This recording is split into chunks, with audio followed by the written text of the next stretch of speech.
Hi folks, this is Rose from In Rose's Garden, and today I'm substituting for Randee Brown of Thunderhorse Descendant on working on our Missing Link book. Randee is taking a little time off because she's got family visiting, so hopefully they'll have a really good time when they're together. So anyway, this is our book, The Missing Link.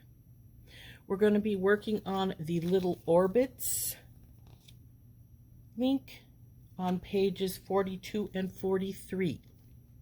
Let's get turned down and we'll start working on it. Okay, let's pull our book over here and see what we need. Here we are. According to this, we'll need a spool of 14 gauge wire. Use dead soft sterling silver, silver filled, bronze, brass, or pure copper. I have some German style in 14 gauge. I always put the little tag on here when I open the package so I don't have to try and figure out what the size is later. Then it says we need 3 inches of 22 to 26 gauge round wire, half hard sterling silver, silver filled, bronze, brass, or pure copper, and then 3 inches of 26 gauge twisted wire, sterling silver, brass, or pure copper. I have some copper round, so we're going to use that. But you don't need both types of wire. You'll just need 6 inches of this. Because if you read through this before you start, you'll discover that it tells you to wrap one side with one and then one side with the other. And I think that's just a sample, because if you look down here at our pieces, you can see that this one is done with twisted wire. This one is done with just regular wire on both sides. So we just need one type of wire, but we need 2 3-inch pieces. Now, I have made these links before. It is not the first time for me. I made a necklace using them. And in fact, I have one link left over.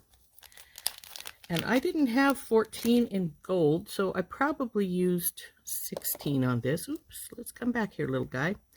And then I used, I think it was 22 gauge twisted wire to do the two sides. You can, did it focus on it? Ah, yeah, there you go. So, so that's what a finished one looks like.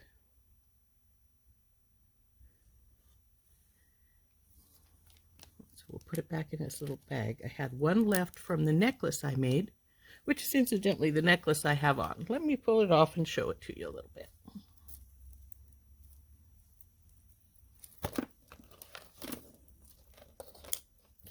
So you can see I have these links in both sides of this piece here, and it's on 2 different sides.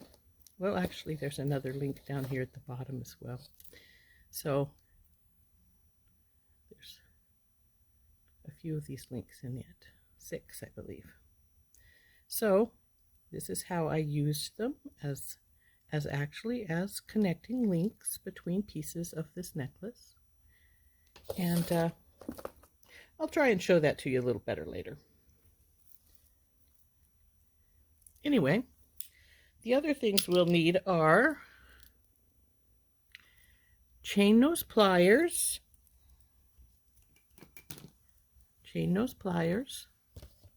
flat nose pliers, there's the flat nose,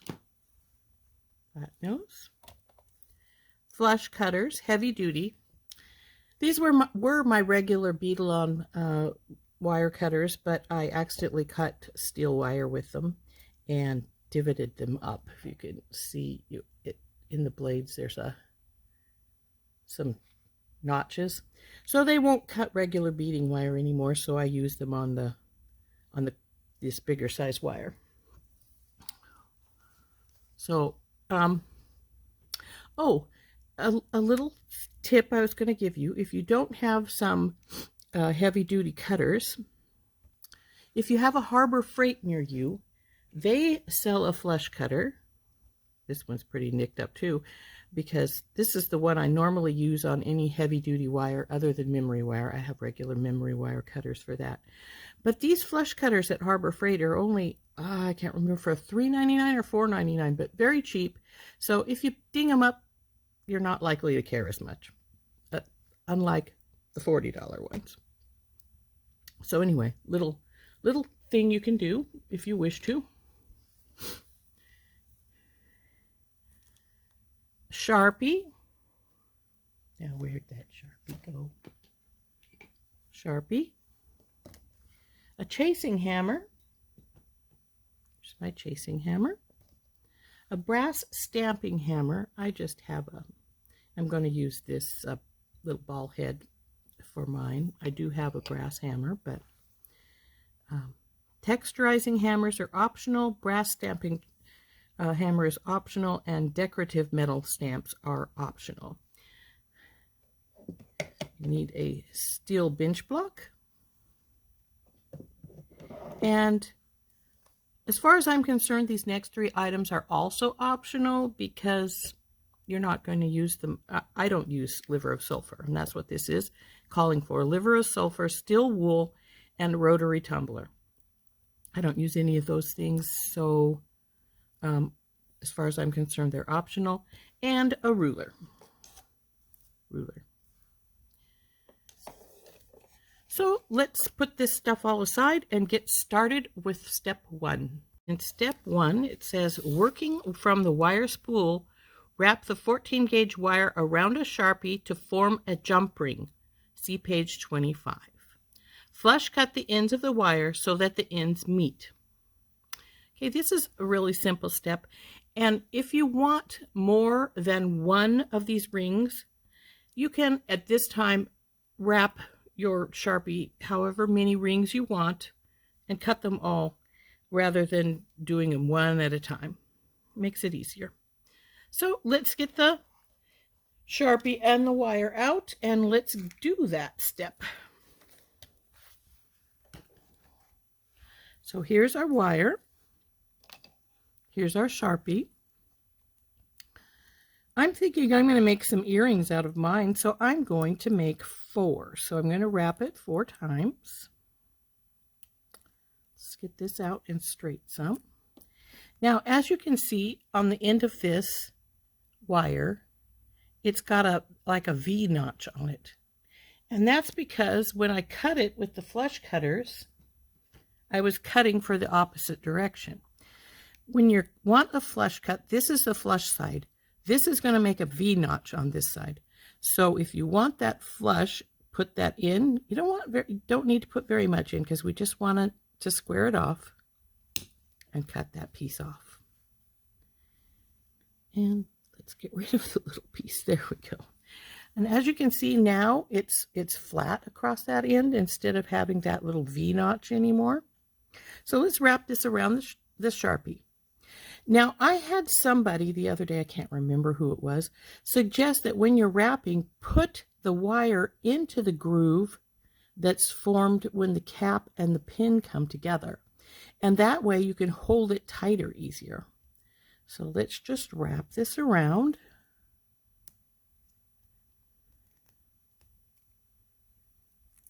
Until you get as many of your jump rings as you're going to want. As I said, I'm going to make some earrings for mine, so I want 4 full wraps. That's 3.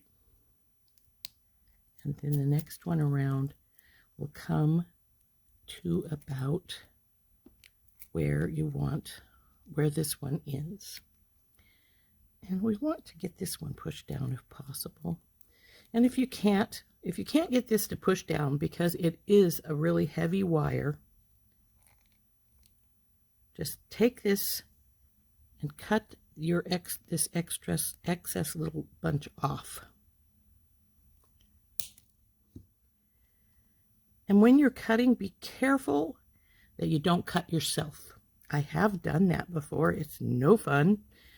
And so, but also when you're cutting, make sure you're cutting so this side is where your cut's at.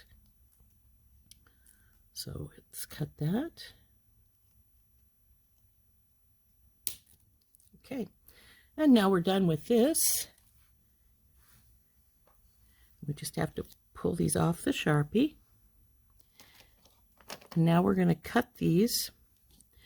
But again, remember, you're wanting to have the flush side to the wire. So what I do is I bump it right up to this one, and then I'll cut the next wire. Drop that one off.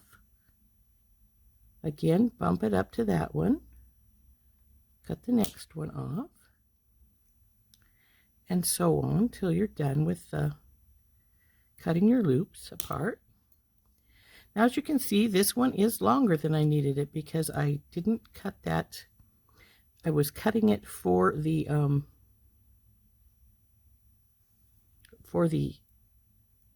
get that extra tail bit off, so I can cut this too. Now, you'll notice I now have, oops, this side is notched. You're going to find that every one of them has that little V notch in it. So you're going to want to carefully cut that teeny bit off.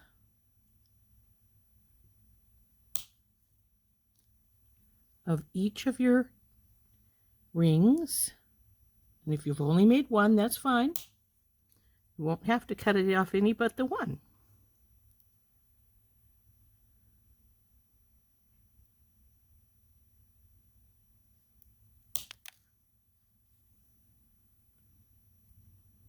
One side will be squared already, as you can see.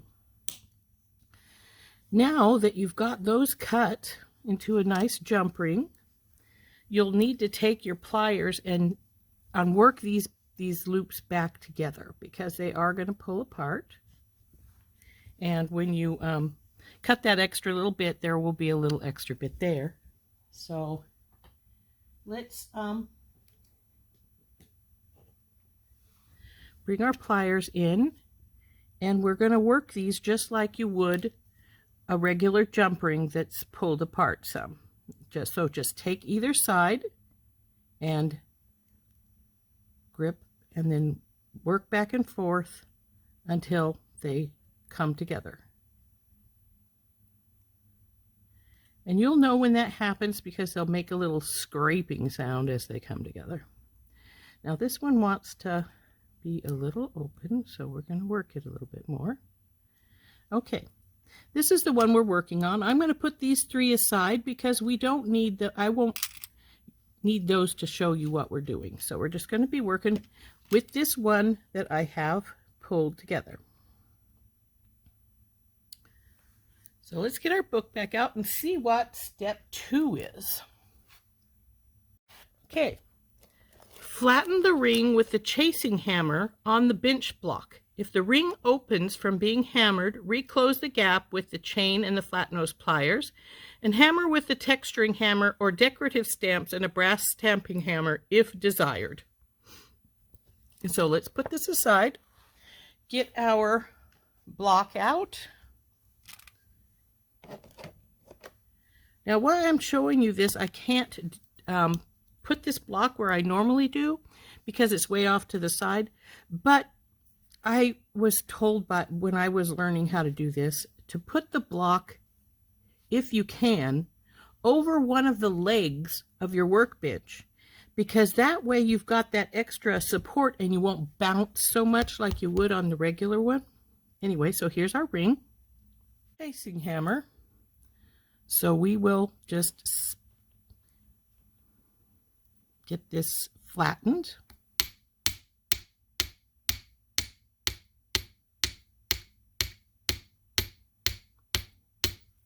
And as you can see, it is opening up like they said it might. And this also looks to be spreading upward on one side a little bit. So that might be because I'm hammering unevenly on both. So when you hammer from side to side, it should take care of that. Sorry about the noise.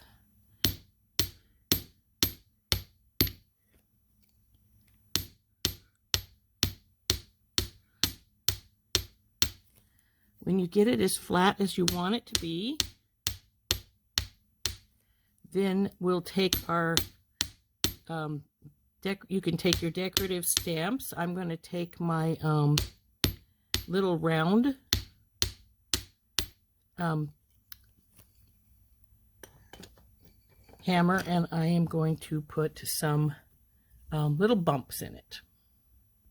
Okay, I have my round little tip thing here. We're going to make some bumpies. But first, I think I'm going to, well, tighten this up. I'm going to bring my link back together because, as you can see, it did spread.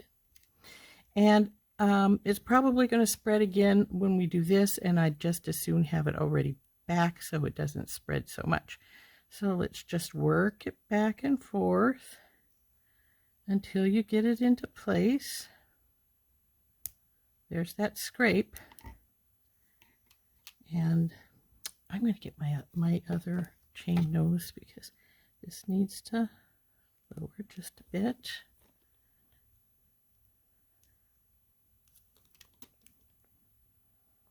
Okay, that's pretty straight. We're going to push it back into place just a little bit more. Your fingers and your fingernails are really good with when you're working with wire. I find I use it a lot. So we pretty much got this back in place, though it wants to be just a touch crooked. See, this wire's bumping up some on this side. There we go. Now back in place. There. Now we're going to hammer some little bumps in it. And I didn't tell you this previously, but I'm going to tell you now. You might want to turn your sound down because we're going to hammer some more. Now, try not to bump your fingers.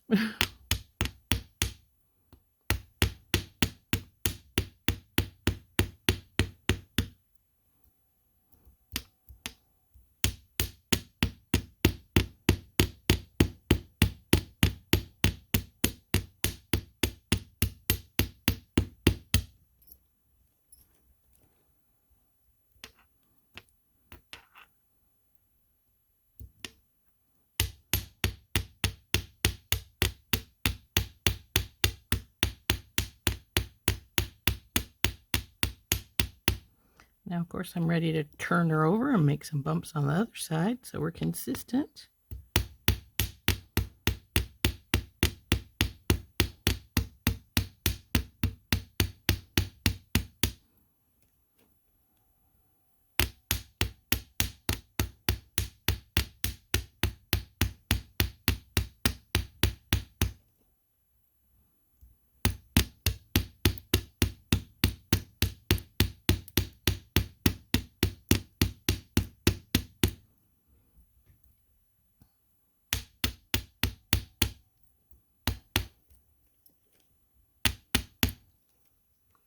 Okay, I think we're made as many bumps as we want.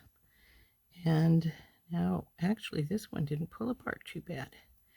However, it did oval a little bit, so we're going to want to see if we can get that to come back down to be more rounded.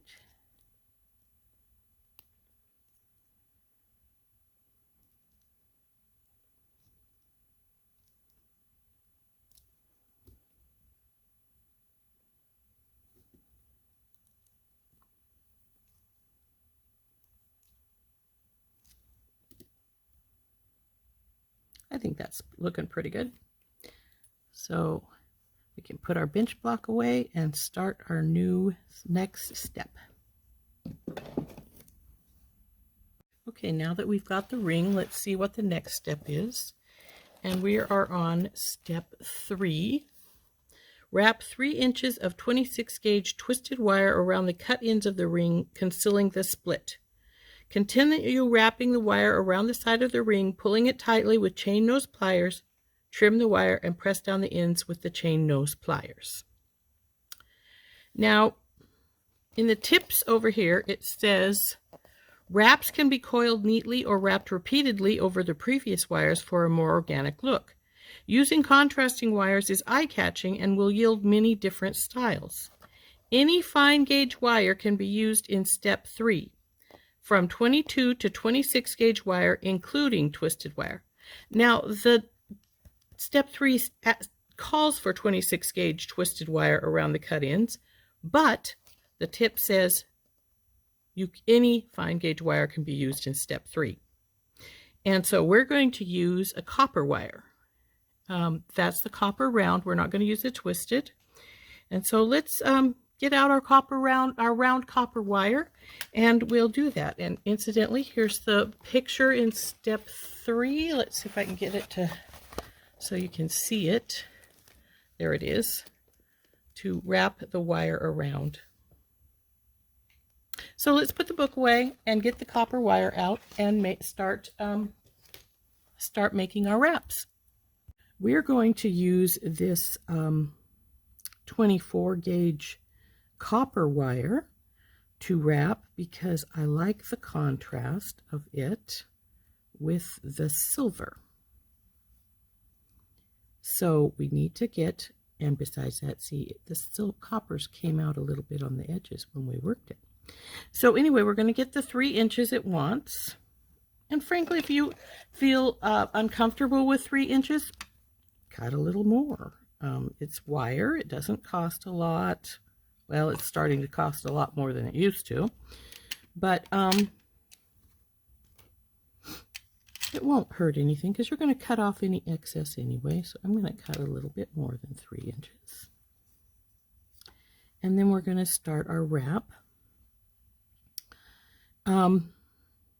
This says start here. I'm going to start close, but not right there because I want some of my wrap to go on either side to make it be more stable with having that hole in the middle there.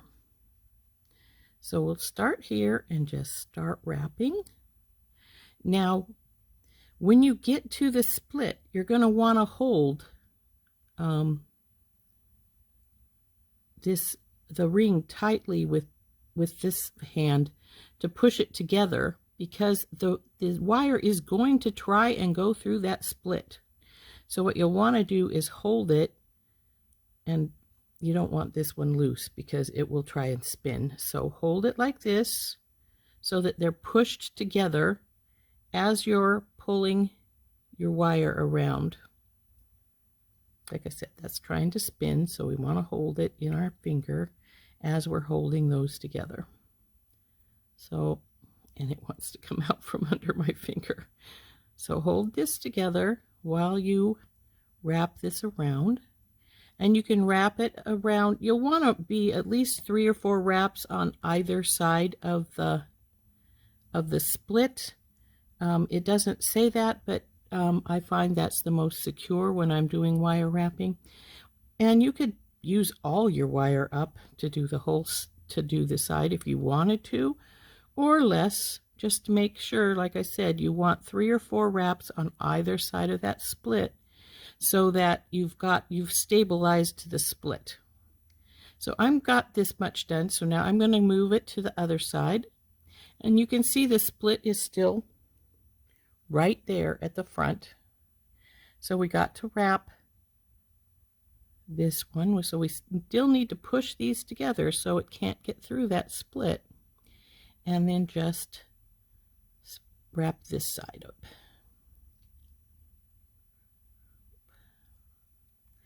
Now this says you can be as organic and messy as you want. I'm afraid I'm not the most I'm messy in my personal life, but as far as my house and stuff, and my bead table looks like it's been trashed more days than not, but I like my wraps even. So anyway, now that we've got that done, I always take my, oh, that one's overlapping, it's neat there, so let's get this up and over where I want it. There we go.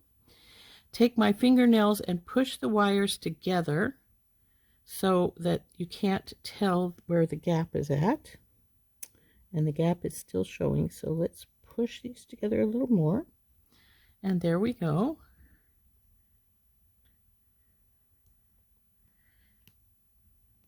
As you can see, oh, get it in the right place, Rose. There you go. Now I'm going to cut the little ends off. Pull these tight and cut the ends off so that they will stay right here on the back side. pull this one tight as well. Okay, it's up here, so we want it over here. Pull, and then get up in there and cut that wire. Now that you have the wires trimmed, take your needle nose pliers and push those little wires down so that they're not hanging up and getting in the way.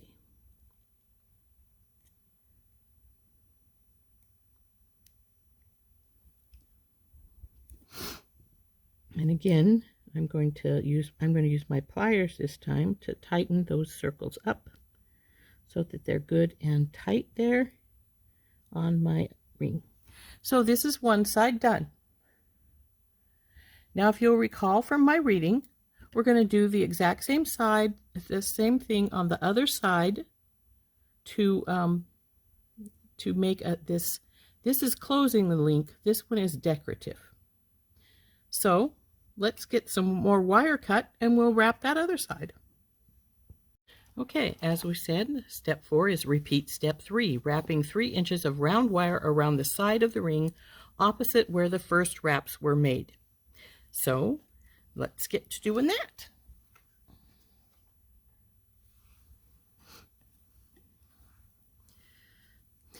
So how I generally do this is I take the wire and I estimate about where this would be the middle of it.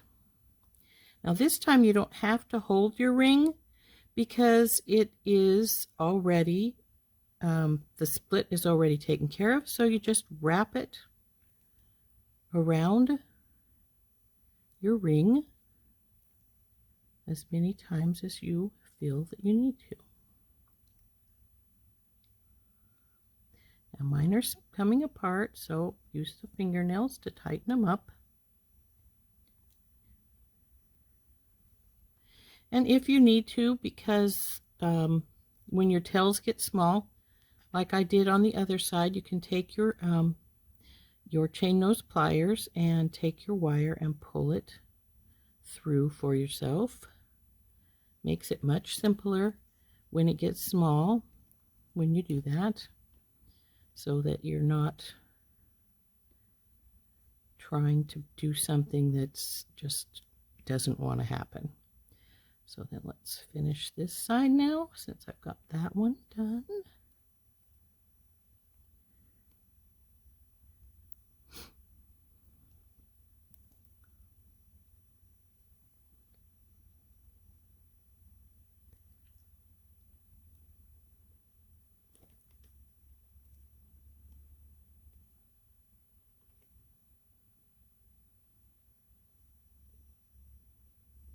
Okay, that feels like that's about the same size. So we'll take our pliers and tighten our loops up and pull our wire back to the back. This one slid forward again, so we want to get hold of that and pull it back there. I think I wound that one so that I really don't even need to cut it because it's, no, I don't, it's right there.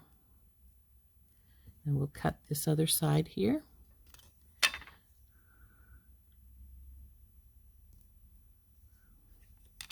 I should have held that, but that was small enough it wasn't going anywhere, so.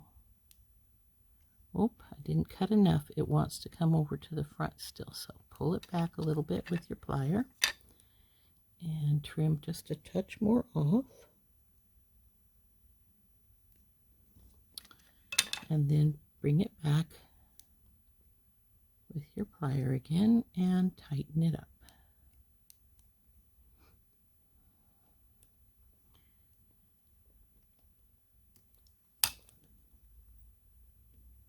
That one doesn't want to tighten. There we go. I have to tell you that sometimes your fingernails are your best friends when you're doing wire work. Tighten both sides. And there we have it, one finished link. And I hope you like that. So step 5 is the one we are not going to do, because it is the step that says oxidize the link with liver of sulfur and buff the excess oxidation with steel wool and then tumble to work, harden, and polish. Like I say, I'm not going to do that step. I don't use liver of sulfur. I think it stinks and I won't have it in my house. So, and it's getting towards winter. I don't want to play with that stuff outside. So anyway, there is our finished little link. And I hope you enjoyed this. Now, I told you I would show you my necklace better, so let's put it down on the mat. This necklace is a front closure necklace, so this goes in the front. This is the very bottom. This pretty bead is the focal. And then, let's see if I can, this is where 2 of the links are linking, these are linking down here. And then 2 are with the seed bead wrap here on either side. So that's how the links were used, and they look really cool. So, let's see if you can see that better. There we go.